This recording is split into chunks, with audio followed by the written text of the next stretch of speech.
Well, good evening, everyone. I'm taking some time out of the evening. It's Tuesday, September 23rd. It is about 9:54, about 10 o'clock Central Standard Time here. I just thought I'd listen to a last night's or a pre-recorded show on Coast to Coast. I want to play just a small snippet, and so I don't want to infringe on George's turf there. But I do want you to hear to get the gist of what this man says. And I cannot promote Coast to Coast enough of how much I believe in it, and that I'd strongly advise, if you can, to get a insider deal over there so you can listen to this stuff yourself. So I'm listening to an archive, and you've got to hear this, and you've got to share what you hear with other people. And I won't play long, but you'll get the gist of what's really been happening here to us. Because I don't think that really helps. But I think it helps if you have solutions, however difficult they might be to put into effect.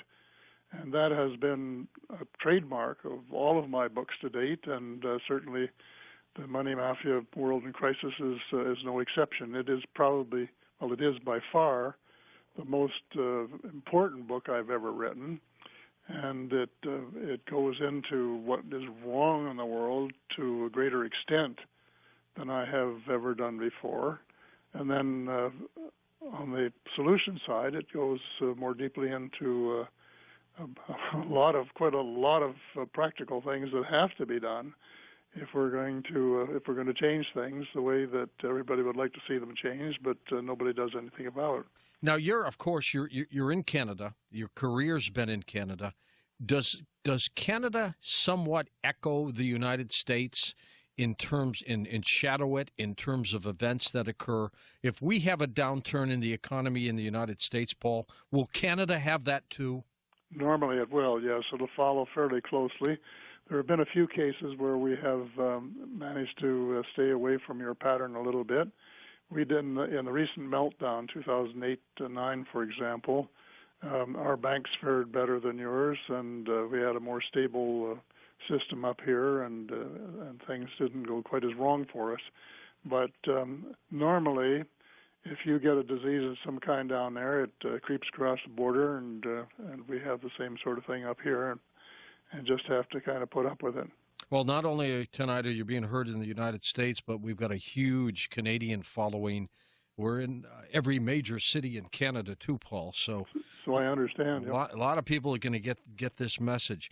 The Money Mafia. Tell me about the headline, about the title. Well, the title is really related to the fact that an international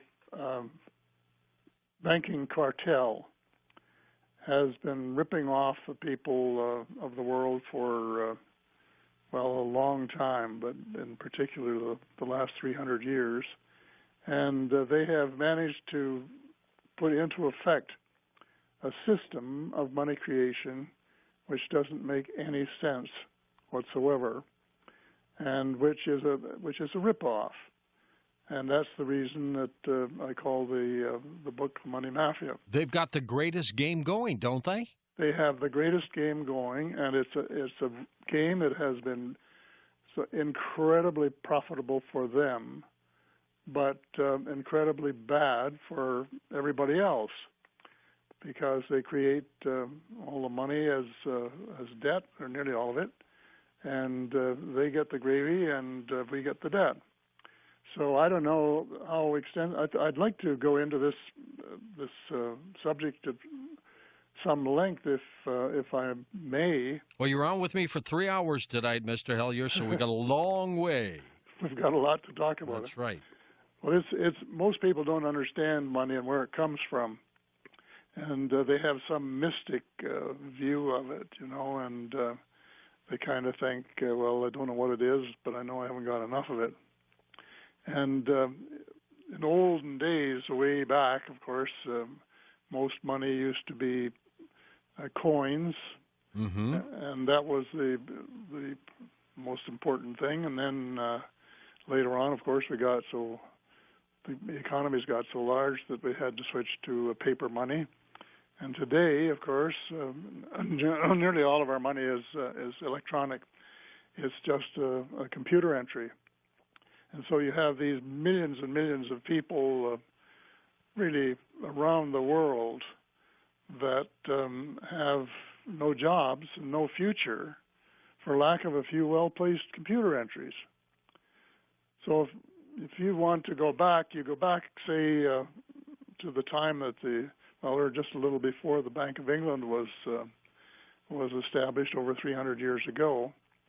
King William was short of money because he'd been engaged in this incredible war with France and was in problems. He didn't have enough money to replace his armaments. He tried to borrow some and couldn't. So some people said, well, we'll lend you the money at 8% if you establish a Bank of England, and in effect will at the same time let us create money, let us lend the same amount of money to our friends, so that they were doing what they were doing is lending the same money twice. Once to the government at 8%, which is a pretty high rate, and with a few extra charges thrown in. And it was probably money that didn't even exist anyway. Well, the money they lent the government was at that time. It was gold and silver coins. That was hard currency then. Okay. Yeah, and then they printed the money that the government allowed them to lend to their friends, banknotes.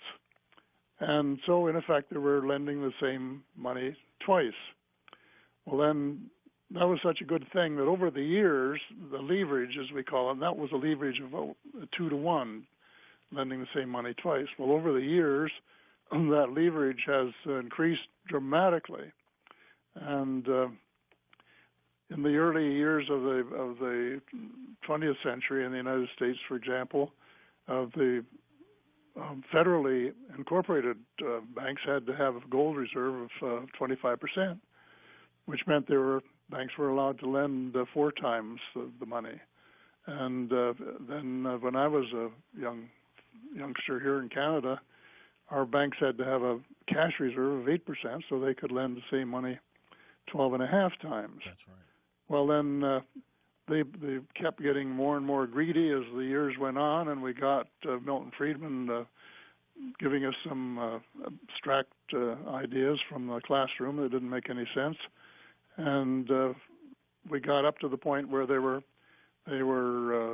lending the same money 20 times. Jeez. So what the money mafia is really saying, the other mafia, and we have them here as you have in the United States, and we've had them in the papers a lot the last 2 or 3 years because of an inquiry in Montreal where it's alleged that the mafia, however you want to say it, has been skimming 2.5% off the top of every construction contract. Huh. So, and that's been good work for them, but not so good for the taxpayers of Montreal, and especially there are allegations that sometimes maybe the work was fairly shoddy as well. So, 2.5% is it adds up. It adds up. Okay, the money system takes 95% off the top. So that's the reason for the title of the book. How come we're not in that business, Paul? Well, I don't know. It's because it's sort of a tight little family affair. And well, let me ask you this: is what they're doing, is it immoral? Is it illegal? How would you categorize it? Well, it's immoral. They've managed to make it legal. That's where the rub comes in. Yeah. They have had politicians. They've done them favors and helped finance wars for them, and contributed to their election expenses and done all of this sort of thing. And so they've got the politicians to give them charters which allow them to do under the law, which would be grand larceny, giant Ponzi schemes. They'd all be in jail if it was not for these charters that the politicians have granted them, which allow them to do something which is... And this is worldwide. They've been allowed to do this, right? Absolutely. And we're talking big money. We're talking about trillions of dollars here. Ugh. And the problem is, I call it what they really lend you. And you know, it's funny, a lot of people, including some of my banker friends, were of the... Are you going to have banker friends after tonight? Well, they don't really love me anyway.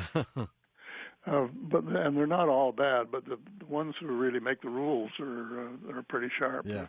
That's for sure. What they do, they don't really lend you money. They want people to believe that if you go into the bank to borrow some money to buy a car or something or other, that the money they lend you is the money that I or somebody else deposited last week, and so they're just taking from one person in deposit and handing it over to somebody else and charging them interest on it. Well, that is not how the system works at all. What they are lending you is not money, for the most part. It's credit, their credit that they've created, that they have created. So what they're allowed to do under these charters is that if they have 5 cents of what I call blood, sweat money. Real money. Paul Hellier's money, George Norrie's money. We go into the bank, put in, let's say $1. Yeah. We put in $1. But one we've earned out in the fields or in the factory or providing medical services or doing something real, you know. And so they can put in 5 cents worth of that or $5 or whatever, and then they can lend you 20 times that credit. So they take a dollar from you, they invest $1, and they lend you 20. And even if they don't have it, they don't have it. It's made out of whole cloth. And then another person comes along, Paul, and deposits another, let's say, $1. They do it. They do it 20 times again, right? Exactly, more or less. That's the way the system works. Or they increase their capital under the present system. Is this mind-boggling? What we need to do is get rid of the Fed. Become friends of Andrew. Y'all enjoy your weekend. I just thought I'd throw this in here real quick. This is the Digital Diary entry. This is Randy, a.k.a. Jedi One. We're down.